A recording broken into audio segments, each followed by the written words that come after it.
Hi, it's Barbara Ireland. I am sitting outside a coffee shop, so you're going to be hearing a bunch of noises and cars and people walking by, whatever. But I want to share with you, you know how I and many people say this kind of cliche statement, you create your reality, right? Now, I say that you create your reality with your thoughts, emotions, and beliefs. And I believe that. That's my belief. The thing is, with that idea, what happens when things go crappy? I can't blame someone else if I am supposed to be picked up by them and then they don't show and now I'm stuck in the rain because I created my reality. Right? So what am I doing complaining about the person who didn't pick me up? Why did I create that for myself is the question.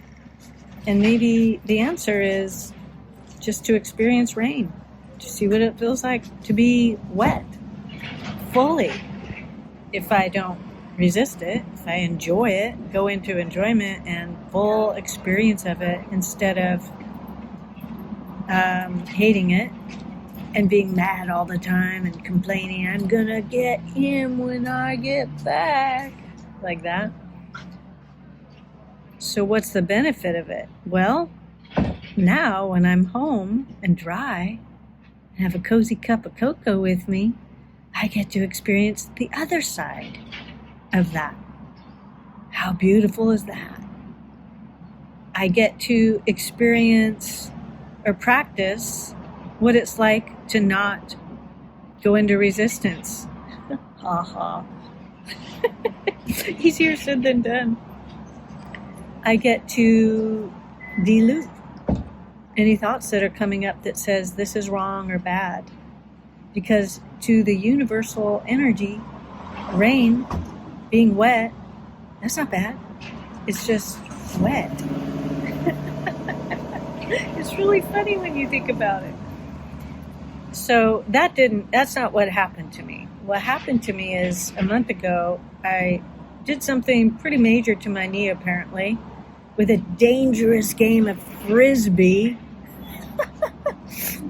Yeah, it was in the mud and I went to catch the frisbee and I twisted it weirdly.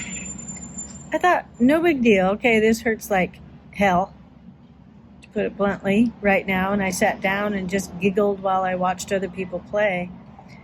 But I didn't think it was going to be a big deal. Well, I'm still working on the healing of this thing. PT, the whole business. Maybe, some kinds of x-rays, whatever. So I've been handling it pretty well until today.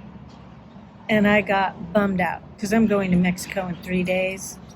Can I hike, bike, dance with my friends? I don't know. Probably not like I would. Because I am walking, like basically all the senior citizens in my neighborhood are passing me up. Okay, that gives you an idea about the speed of this sloth woman's walk right now. And I'm a fast and long walker daily, normally. Okay, so there's the deal. And I woke up today frustrated and impatient and thinking about the future. In 3 days, I can't walk. How am I supposed to do this in the airport? And what am I going to do when all my friends go hiking? Blah, blah, blah, loop, loop, loop. And then it just dawned on me, wait a minute. Let's sit down here and think, what am I getting out of this? If indeed I created this for some weird reason, why? Well, I don't even want to say why. I'll say what is coming out of it that may benefit me. Because the long and the short of it is that the universal energies are not against me. Like, they didn't go, hey, we're just going to slam your knee like those, what was her name? Trish? That ice skater? No one's coming up to me to slam my shin, my knee, for the fun of it. Or to get ahead in life. No, the universe isn't doing that. So I am doing this for a reason.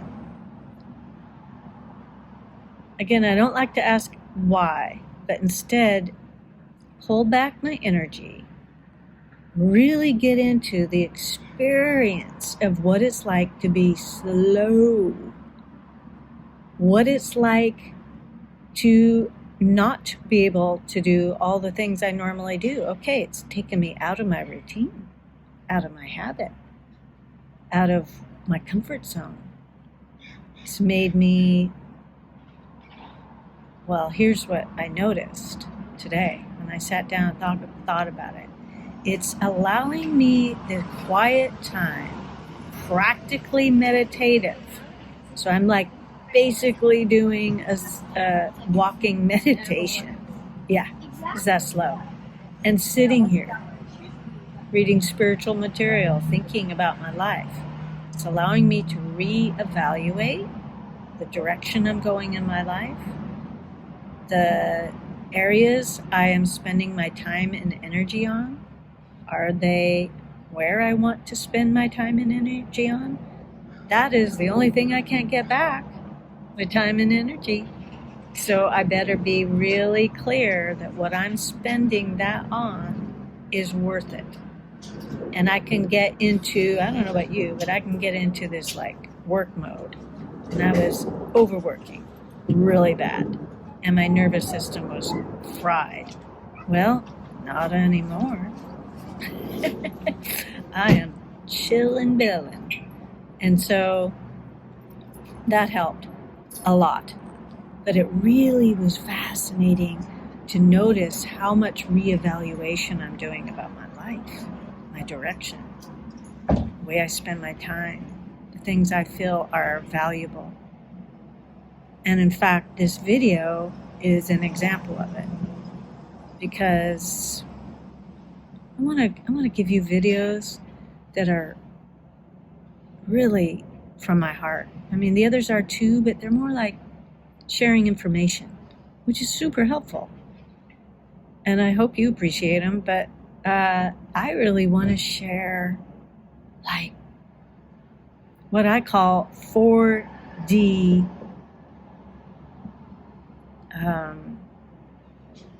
it's the stupidest phrase, but life hacks.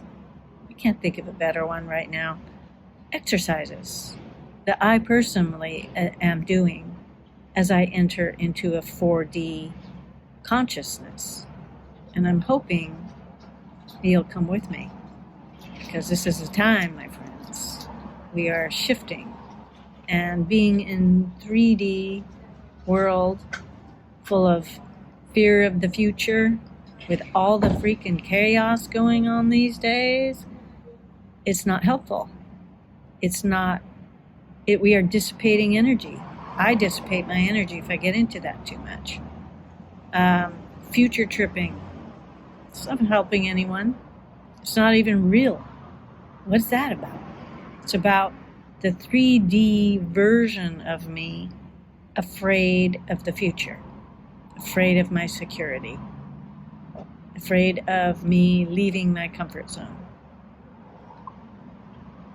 Understandably, 100%. But is that how I want to use my energy?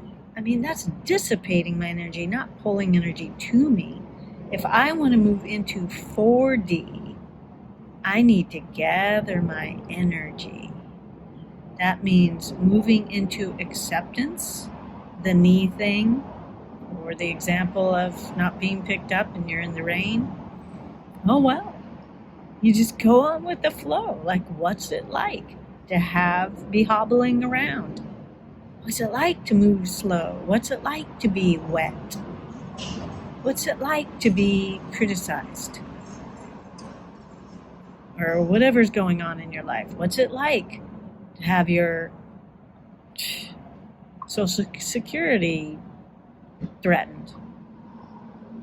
That's some heavy stuff. There's some heavy stuff going on. How do we experience our life with all the trials and tribulations with as much equanimity as possible? I think that's the name of the game, my friends. Can we do that? How well can we do that? Because we didn't incarnate. We definitely did not come here thinking it was going to be like popsicles and lollipops and la la land. Our spirits knew what the hell we were getting into when we said, yeah, I'm signing up for that earth thing. Holy smokes. This place is full of wet walks home and knees buckling and all the rest of it, all the harshness. And the fact that we won't even be here one day, that's part of the game. And wow, when you think about it, we signed up for it, the whole gamut. So why would I complain about a knee pain? Why? It doesn't behoove me. It dissipates my energy. So there you go. That's my thought for today. And I'm curious what you might be dealing with right now that's hard. Because pretty much I can guess there's something in your life that's troubling you or difficult. It's kind of how it goes here. How would you be able to have more equanimity in that? Can you look at that experience? Just play with the idea. You don't have to agree with it, but just play with the idea. What if you actually did create that? What if you really leaned into whatever that trouble is? What might you gain, or what do you gain? I will tell you as a closing thought, when I sat here and suddenly quit tripping out badly about my knee, and I suddenly just went into, wow, this is just happening. Okay, so this is happening. And yeah, I'm going on a trip in 3 days, and that's how it goes. I suddenly felt my energy swooshing back to me, not dissipating it in fear and future tripping. I felt it increase. So maybe you want to just try that. Just see what it feels like, even for a minute. Just try it on, like a weird hat. See how that hat fits your head. And know that I care deeply, deeply about you. All right, signing off.